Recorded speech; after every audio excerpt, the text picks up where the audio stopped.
জ্ঞান অনন্যা চ্যানেলের পক্ষ থেকে সবাইকে আন্তরিক শুভেচ্ছা ও অভিনন্দন। বাংলা মায়ের গর্ভ থেকে জন্ম নেওয়া প্রতিটি সন্তান আমার ভাই। বাঙালি, বাঙালি সংস্কৃতি, বাঙালি সত্তা, বাঙালি ঐতিহ্য তথা বাঙালি কৃষ্টি কালচারকে নিজের করে নিজের অস্তিত্বে ধারণ করা যে ব্যক্তিত্ব, যে পুরোধা ব্যক্তিত্বের অনন্য সৃষ্টি, আমি কিংবদন্তির কথা বলছি এবং সেই পুরোধা ব্যক্তিত্ব আবু জাফর ওবায়দুল্লাহ উচ্চ মাধ্যমিক বইয়ের এই অংশ আজ আমরা আলোচনা করব। আবু জাফর ওবায়দুল্লাহ তিনি 50-এর দশকের একজন বিখ্যাত ব্যক্তি এবং তাকে বলা হয় মৌলিক কবি। মৌলিক কবি বলার অন্যতম কারণ তার রচনা শিল্প, তার লেখনীতে আমরা বাঙালি সত্তাকে যেমন চিরাচরিত ধারার বাইরে একটি নতুন সত্তা রূপে পাই, তেমনি তিনি তার সমস্ত লেখায় বা সকল লেখনীতে বাংলা তথা বাঙালির সংস্কৃতি তথা বাঙালির ঐতিহ্যকেই নিজের সাহিত্য ক্ষেত্রের ভেতরে একটি অনন্য উচ্চতায় নিয়ে গিয়েছেন। এজন্যই তাকে মৌলিক কবি বলে সম্মানিত করা হয়।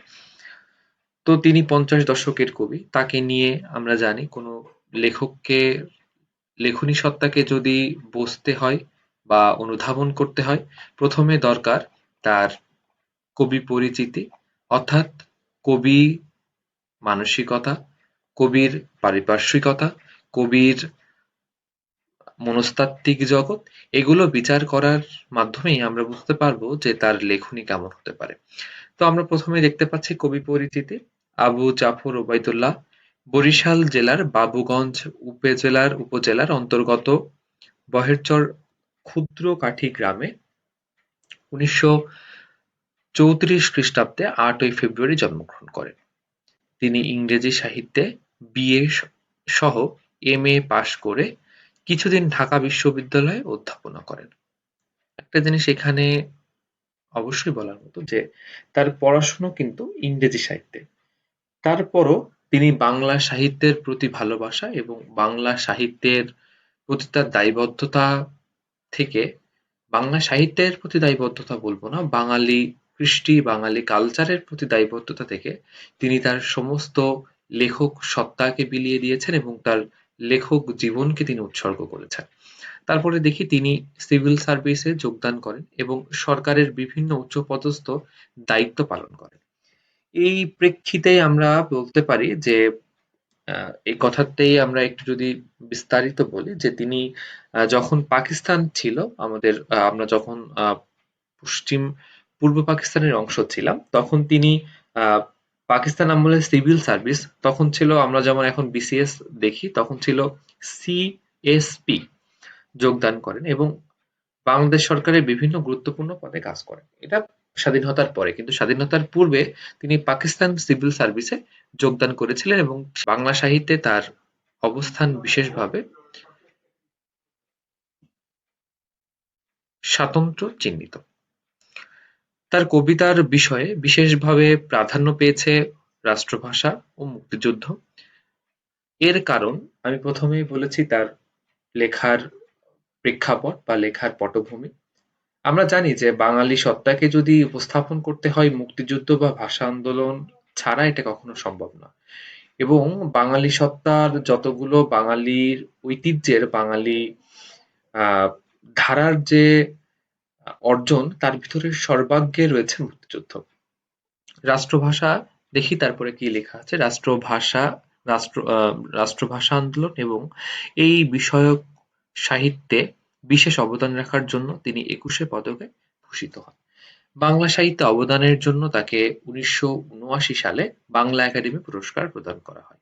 আবু জাফর ওবায়দুল্লাহ উল্লেখযোগ্য কাব্যগ্রন্থ হলো সাত নারীর হার, কখনো রং কখনো সুর, কলমের চোখ, আমি কিংবদন্তির কথা বলছি, বৃষ্টি ও সাহসী পুরুষের জন্য প্রার্থনা, আমার সময় প্রভৃতি।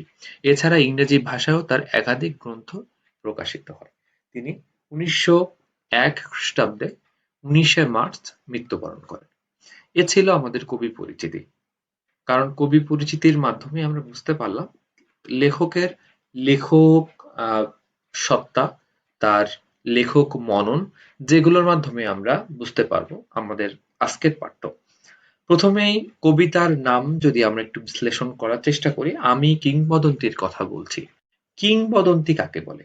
কিংবদন্তি শব্দের অর্থ জনশ্রুতি, লোক পরম্পরায় শ্রুত এবং কথিত বিষয় যা একটি জাতির ঐতিহ্যের পরিচয়বাহী। আমি আবারও বলছি যে লোক পরম্পরায় শ্রুত এবং কথিত বিষয় যা একটি জাতির ঐতিহ্যের পরিচয়বাহী। এ থেকে বুঝতে পারি যে আমাদের আজকের যে কবিতার যে নাম এবং কবিতার বিষয়বস্তু, নাম দ্বারাই বুঝতে পারছি যে কবিতার বিষয়বস্তু কি হতে চলেছে। যে একটি জাতির ঐতিহ্যের পরিচয়বাহী সত্তা। বাঙালি জাতি, আমরা বাঙালি, আমরা আমাদের জাতি বাঙালি জাতি। সভ্যতার আদিলগ্ন থেকেই বাঙালি জাতি সৃষ্টিকর্তার বলা যায় যে সকল নেক দৃষ্টিতেই ছিল। কারণ এই জাতি এমন একটি জাতি যার কখনো সম্পদের, সম্পদ বলবো না, সম্পত্তির কখনো অভাব হয়নি। অঢেল সম্পত্তি। কিন্তু দুঃখের বিষয় এই জাতি এই সম্পত্তিকে কখনো সম্পদে পরিণত করতে পারেনি। কারণ সভ্যতার আদিলগ্ন থেকে এই জাতি বারবার বিদেশি শক্তির কাছে নিগৃহীত হয়েছে, বারবার তারা শোষিত হয়েছে, বারবার নিজ সম্পত্তি অন্য নিয়ে যাচ্ছে, অন্য কেউ সেই সম্পত্তির নিয়ে তারা বড়লোক হচ্ছে, তারা উন্নত হচ্ছে, তারা আরো অগ্রসর হচ্ছে, এটা বাঙালি দেখে গিয়েছে। কিন্তু এই শান্তি প্রিয় জাতি কখনো প্রতিবাদ করতে পারেনি, কখনো তার সম্পত্তি রক্ষা করার জন্য কোনো যুদ্ধ বলেন বা কোনো ধরনের প্রতিবাদে রত হয়নি। এই বাঙালি এমনই একটি বাঙালি, বলে আমাদের বাঙালি সত্তাই বলে অতি দে অতি অতিথিব কুটুম্বকম, মানে অতিথি দেবতা স্বরূপ। এটা বাঙালি সত্তারই পরিচয় যে অতিথি সবসময় দেবতারই মতো, অতিথি দেবতার রূপ। এই অতিথি সৎকারের জন্য এই বাঙালি নিজেই যে আস্তে আস্তে আহ সৎকার হয়েছে এটা কখনো তারা বুঝতে পারেনি।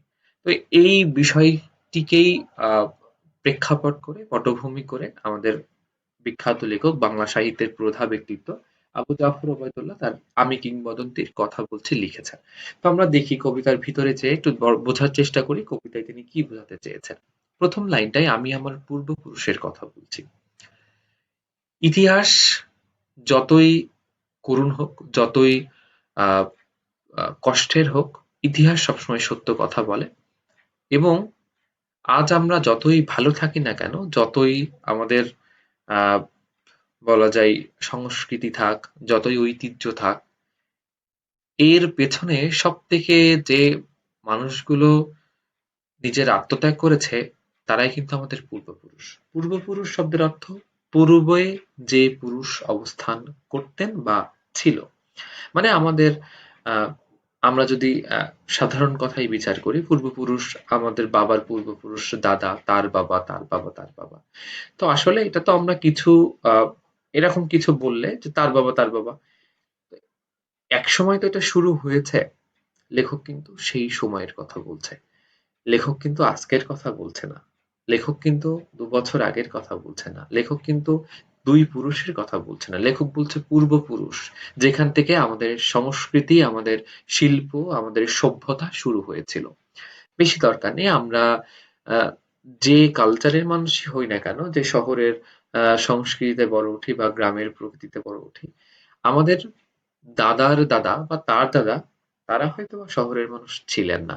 তারা কিন্তু সেই গ্রামের মানুষই ছিলেন। আমরা হয়তোবা আজ শহরে বাস করি, শহরের আ সংস্কৃতিকে নিজের সংস্কৃতি রূপে ধারণ করেছি। কিন্তু গ্রাম্য সংস্কৃতি কিন্তু আবহমান কাল ধরে বাঙালিরই সংস্কৃতির অংশ। তো তিনি তাই বলছেন যে আমি আমার পূর্বপুরুষের কথা বলছি, তার করতলে পলিমাটির সৌরভ ছিল। পলিমাটির দুর্গন্ধ কিন্তু ছিল না, পলিমাটির সৌরভ ছিল। এখানে দুটো কথা লেখক বুঝিয়েছেন, তার করতলে মানে তার হাতে পলিমাটির সৌরভ ছিল। করতল মানে হাত, করতলে মানে তার হাতে, এবং পলিমাটির সৌরভ, পলিমাটির একটা মিষ্টি গন্ধ রয়েছে। লেখক এই লাইনটা দিয়ে বুঝিয়েছেন বাংলার মাটি যে কত উর্বর, কত বলা যায় উর্বর, সেটা এই পলিমাটি দ্বারাই বোঝানো হচ্ছে। কারণ আমার মনে হয় এই বাংলার মাটিতেই একটা বীজ যদি মাটি ফেলে রাখা হয়, সেটাও গাছ হয়ে জন্মায়। এটা অন্য কোনো দেশের মাটিতে হয় কিনা আমার জানা নেই। তারপরে তিনি কি বলছেন, তার পিঠে রক্ত জবার মতো ক্ষত ছিল। এই যে তার পিঠে রক্ত জবার মতো ক্ষত, প্রথমেই বলছে যে আমার পলি মাটির সৌরভ ছিল। এই পলি মাটি দ্বারা তিনি কৃষিকাজকে বুঝিয়েছেন যে আমার পূর্বপুরুষ আহ, যে কৃষির মাধ্যমেই শুরু করেছিল, বা আমাদের আমরা জানি যে আমাদের গ্রামীণ যে কালচার, সেটা কিন্তু অবশ্যই কৃষি নির্ভর বা কৃষি ভিত্তিক কালচার, কৃষি ভিত্তিক সংস্কৃতি। অতএব কৃষি যে আমাদের রক্তের, আমাদের অস্থি মজ্জায় নিহিত, এটা কিন্তু লেখক স্বীকার করেছেন বা লেখক বলছেন।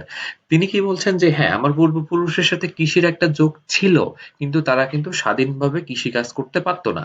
তাদের পিঠে রক্ত জবার মতো ক্ষত ছিল, অর্থাৎ তারা কিন্তু নির্যাতিত, নিগৃহীত ছিল। তিনি অতিক্রান্ত পাহাড়ের কথা বলতেন।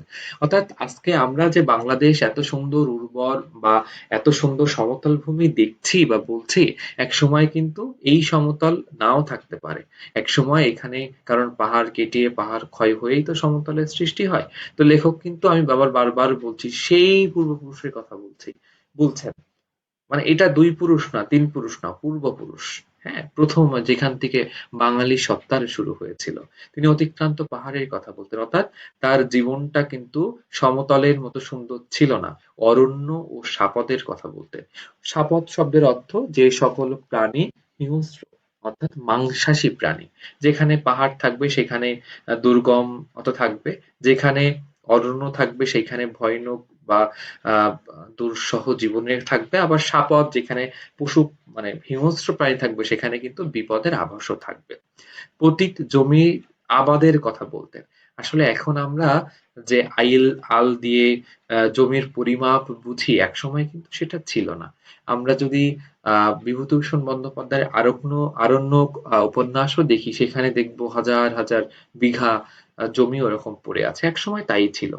মানে এই বাংলায় এত পরিমাণ জমি ছিল, সেখানে পতিত জমি মানে কত জমি ফেলার, পতিত জমি শব্দের অর্থ ফেলানো জমি, যেখানে আবাদ হয় না। কিন্তু সেখানেই আমার পূর্বপুরুষরা আবাদ করতেন। তিনি কবি এবং কবিতার কথা বলতেন। দেখেন, বাঙালি সত্তা যে সংস্কৃতি বা ঐতিহ্যের সাথে সেই প্রথম থেকেই নিহিত ছিল, আমার পূর্বপুরুষের এত কিছুর পরও তিনি কবি এবং কবিতার কথা বলতেন। মানে তার ভিতরেও সংস্কৃতি ছিল। জিহ্বায় উচ্চারিত প্রতিটি সত্য শব্দ কবিতা। কবিতা কিন্তু কতগুলো শব্দ বা লাইন দ্বারা মনের ভাব প্রকাশের কথা, কিন্তু প্রকাশের যে মাধ্যম, সেটাকে কিন্তু লেখক কবিতার কথা বলেননি। তিনি জিহ্বায় উচ্চারিত প্রতিটি সত্য শব্দ কবিতা। অর্থাৎ কবিতা কখনো মিথ্যা কথা বলে না। কবিতা সবসময় সত্য কথা বলে। কলুষিত জমির প্রতিটি শস্য দানা কবিতা। অর্থাৎ আমরা বা আমার পূর্বপুরুষ এত কষ্ট করে যে শস্য দানা তৈরি করত, সেই দানাগুলো কবিতা। কারণ কবিতা যেমন সত্যের কথা বলে, কবি কবিতা ঠিক আহ আহ মানে আমাদের আহ কষ্টের কথা বলে। কলুষিত জমি, এই যে জমি, পতিত জমি, এটা তো আপনা আপনি ফসল হতো না, উর্বরতা ছিল, কিন্তু সেখানে চাষ করতে গেলেও তো কিছু শ্রমের দরকার হতো।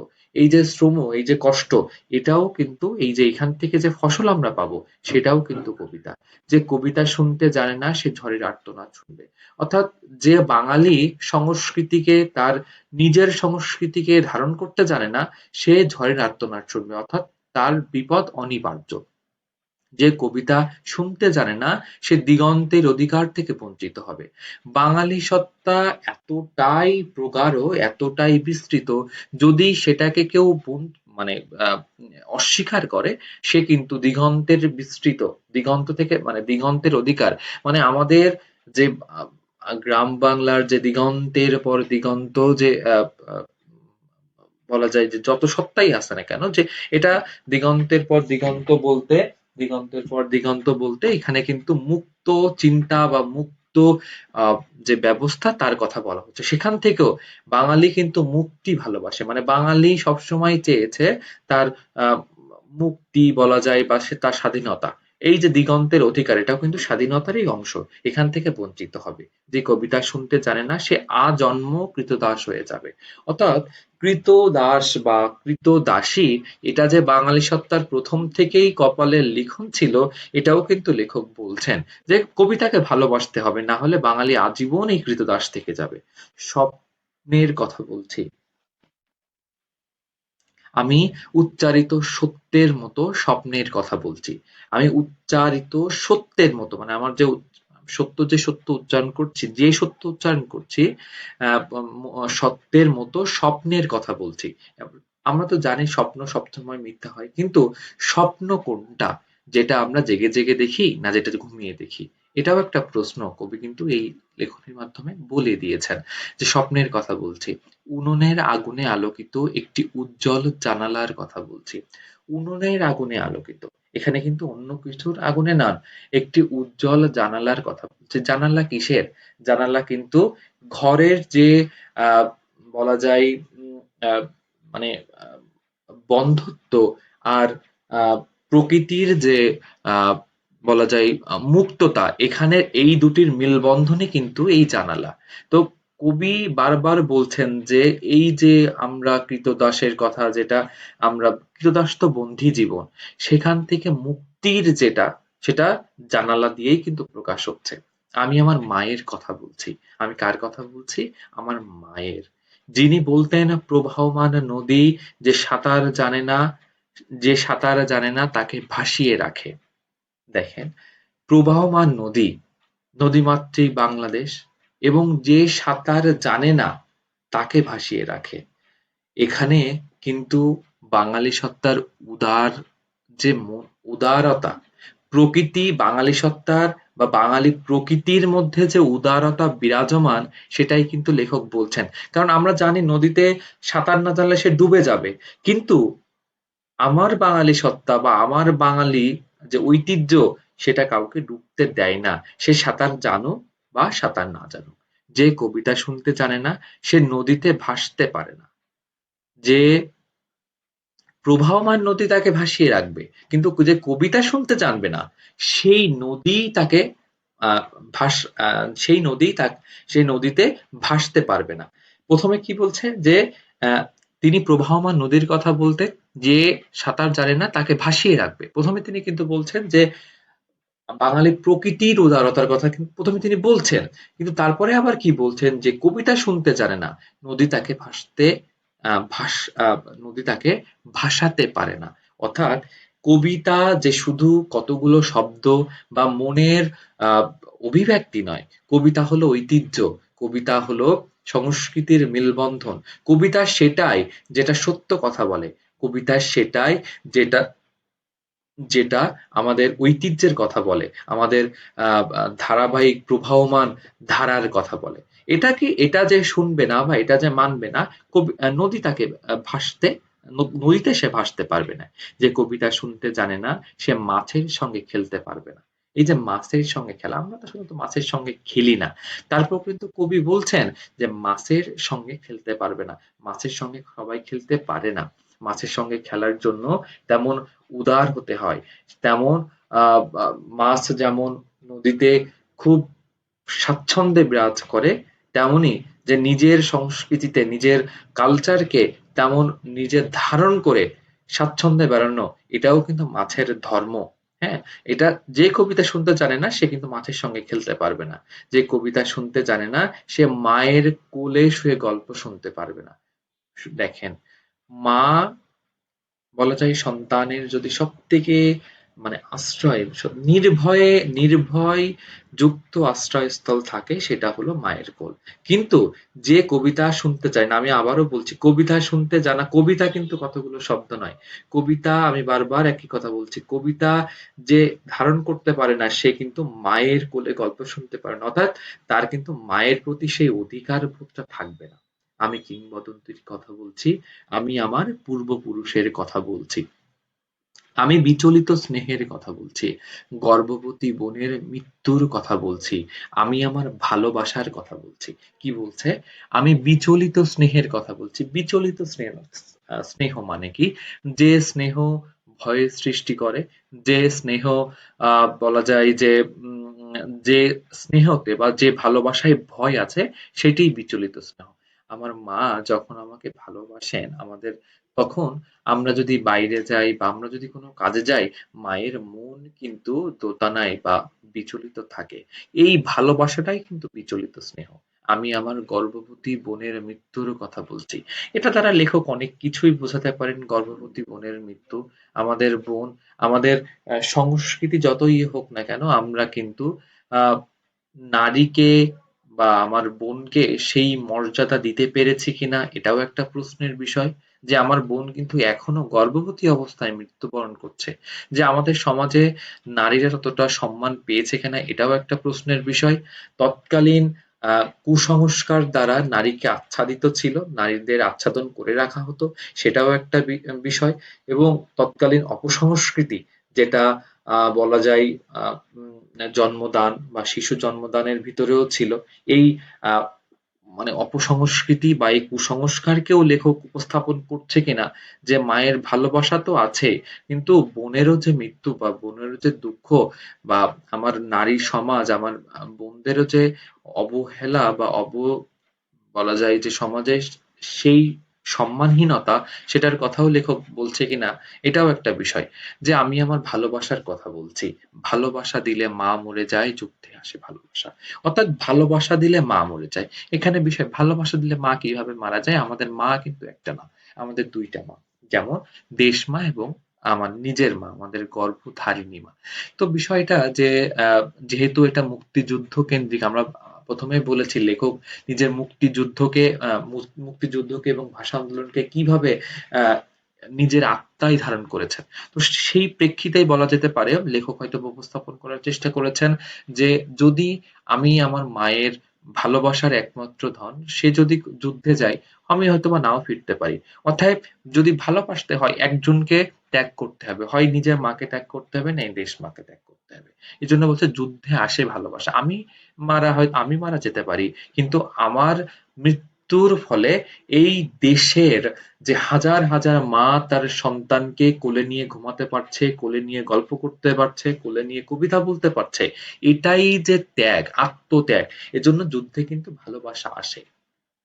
এবং এই ত্যাগই কিন্তু বাঙালি সত্তা, বাঙালি ঐতিহ্য বারবার উপস্থাপন করার চেষ্টা করেছে, বারবার দিয়েছে যে নিজের ত্যাগ করে অন্যকে ভালো রাখা। আমরা একটা বিখ্যাত উক্তি আছে ঈশ্বর পাটনি, যখন দেবী চণ্ডী তার নৌকা পার হচ্ছেন এবং ঈশ্বর পাটনিকে বলছেন যে, তোমার কি চাই? তখন আমারই মা, আমার বাঙালি সত্তার আহ, জগ জননী স্বরূপ কিন্তু এক, তখন ঈশ্বর পাটনি আর কিছুই চাননি। ঈশ্বর পাটনি শুধু বলেছেন, আমার সন্তান যেন থাকে দুধে ভাতে। তিনি কিন্তু নিজের জন্য কিছু চাননি, নিজের ভালো থাকার জন্য কিছু চাননি, নিজের সুখের জন্য কিছু চাননি। তিনি চেয়েছেন আমার সন্তান, অর্থাৎ বাঙালি সত্তা, বাঙালির ঐতিহ্য এটাই শেখায় আমি খারাপ থাকি, কিন্তু আমার আমার প্রিয়জনগুলো যেন ভালো থাকে। তারপর মায়ের ছেলেরা চলে যায়। আমি আমার ভাইয়ের যুদ্ধে আসে ভালোবাসা, মায়ের ছেলেরা চলে যায়। আমি আমার ভাইয়ের কথা বলছি। বোনের কথা বলছে, আমার ভাইয়ের কথাও তিনি বলছেন লেখক। যে কবিতা শুনতে জানে না, সে সন্তানের জন্য মরতে পারে না। অর্থাৎ কবিতা এখানে শুধু শব্দ না। কবিতা হলো আত্মত্যাগের বীজ। যে কবিতা শুনতে জানে না, সে সন্তানের জন্য মরতে জানে না। যে কবিতা শুনতে জানে না, সে ভালোবেসে যুদ্ধে যেতে পারে না। এটাই তো আত্মত্যাগ। এটাই তো শেখায় আমার সংস্কৃতি। আমার সংস্কৃতি তো শেখায় কি করে নিজেকে ক্ষয় করে অন্যকে ভালো রাখা যায়। নিজের শেষ হোক, নিজের ধ্বংস হোক, তারপরও যেন আমার প্রিয়জনগুলো ভালো থাকে। যে কবিতা শুনতে জানে না সে সূর্যকে হৃৎপিণ্ডে ধারণ করতে জানে না। অর্থাৎ কবিতা যেমন ত্যাগের কথাও বলে, কবিতা কিন্তু নিজের শক্তির কথা বলে, নিজের সূর্যের কথা বলে, নিজের বীরত্বের কথা বলে। এই সূর্য হৃৎপিণ্ডে ধারা মানে কিন্তু বীরত্ব, সূর্যের ধারক এবং বাহক। আমি কিংবদন্তির কথা বলছি, আমি আমার পূর্বপুরুষের কথা বলছি। যে সত্তাগুলো এতক্ষণ লেখক উপস্থাপন করেছেন, এগুলো কিন্তু আমাদের সত্তা না, এগুলো আমাদের পূর্বপুরুষের সত্তা। হ্যাঁ, আমরা জানি যে আমরা একটা কথা খুব বলি যে মানে আহ, যে পারিবারিক ধারা বা ঐতিহ্যের ধারা, এটা আমরা খুব একটা প্রচলিত যে এটা খুব পরিবারের ধারা পেয়েছে বা বাবার ধারা পেয়েছে। আসলে ধারাটা কিন্তু এভাবেই আসে পূর্বপুরুষ থেকে। আজকে আমাদের পূর্বপুরুষগুলো পূর্বপুরুষদের যদি এই আহ, আত্মিক বিষয়গুলো না থাকতো, হয়তোবা বংশ পরম্পরায় আমরা এই বিষয়গুলো পেতাম না। তার পিঠে রক্ত জবার মতো ক্ষত ছিল, কারণ তিনি ক্রীতদাস ছিলেন। যে কর্ষণ করে শস্যের সম্ভর তাকে সমৃদ্ধ করবে। কর্ষণ করা মানে মাটি খোঁড়া। অর্থাৎ যে মাটি খুঁড়তে জানে তার শস্যের সম্ভার তাকে সমৃদ্ধ করবে। এখানে আমি প্রথমেই বলেছি যে সুজলা সুফলা শস্য শ্যামলা এক দেশ আমাদের। দেশমা তার সন্তানদের কখনো অভুক্ত রাখতে পারেন না। তিনি তার দেহ উজাড় করে দিচ্ছেন তার সন্তানদের আহ আহ, মুখে অন্ন তোলার জন্য। তাই বলছে যে কর্ষণ করতে জানে শস্যের সম্ভার তাকে সমৃদ্ধ করবে। যে মৎস্য পালন করে প্রবাহমান নদী তাকে পুরস্কৃত করবে। এখানে আহ সুজলা সুফলা শস্য শ্যামলার কথা বাংলাদেশের কথা যেমন বলা হচ্ছে, আহ নদীমাতৃক বাংলাদেশের কথাও কিন্তু বলা হচ্ছে। যে গাভীর পরিচর্যা করবে জননীর আশীর্বাদ তাকে দীর্ঘায়ু করবে। আমরা কিন্তু গরুকেও মানে গাভী অর্থাৎ গরু, তো গরুকেও কিন্তু মা বলি। যেমন গোমাতা, এটা অনেকে যে হিন্দু সম্প্রদায় অনেকে গোমাতা বলেন, কারণ আমরা যেখান থেকে যে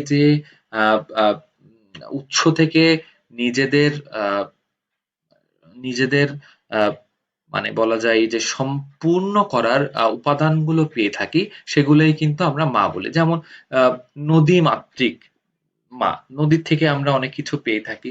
তারপরে দেশকে আমরা মা বলি। গরু থেকে যেমন যেহেতু আমরা দুগ্ধ পাই, গরুকেও মা বলা হয়। যে লৌহপিণ্ডকে প্রজ্বলিত করে ইস্পাতের তরবারি তাকে সশস্ত্র করবে। এতক্ষণ আমরা ত্যাগের কথা বলছিলাম, এতক্ষণ প্রাপ্তির কথা বলছিলাম, এইবার কিন্তু যে ইস্পাতের তরবারি তাকে সশস্ত্র করবে, এখন কিন্তু সংগ্রামের কথা বলছি। যে আহ, আহ, বাঙালি শুধু ত্যাগ করেনি, বাঙালি কিন্তু শৌর্যকেও ধারণ করে। দীর্ঘদেহী পুত্রগণ, আমি তোমাদের বলছি, আমি আমার মায়ের কথা বলছি, বোনের মৃত্যুর কথা বলছি, ভাইয়ের যুদ্ধের কথা বলছি, আমি আমার ভালোবাসার কথা বলছি। দীর্ঘদেহী পুত্রগণ, এই যে আহ পূর্বপুরুষগণ তার পুত্রদের বলছে যে আহ, আমাদের ত্যাগ, আমাদের তিতিক্ষার কথা তো লেখক এতক্ষণ বলেছে।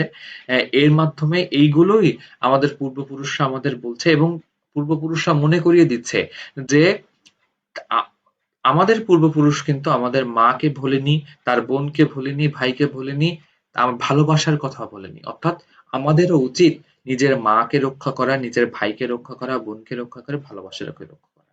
আমি কবি এবং কবিতার কথা বলছি। সশস্ত্র সুন্দরের অনিবার্য অভ্যুত্থান কবিতা। এবার লেখক বোঝাচ্ছেন যে কবিতা কি, সশস্ত্র সুন্দরের অনিবার্য উত্থান, এটাও কিন্তু বাঙালির ধারা।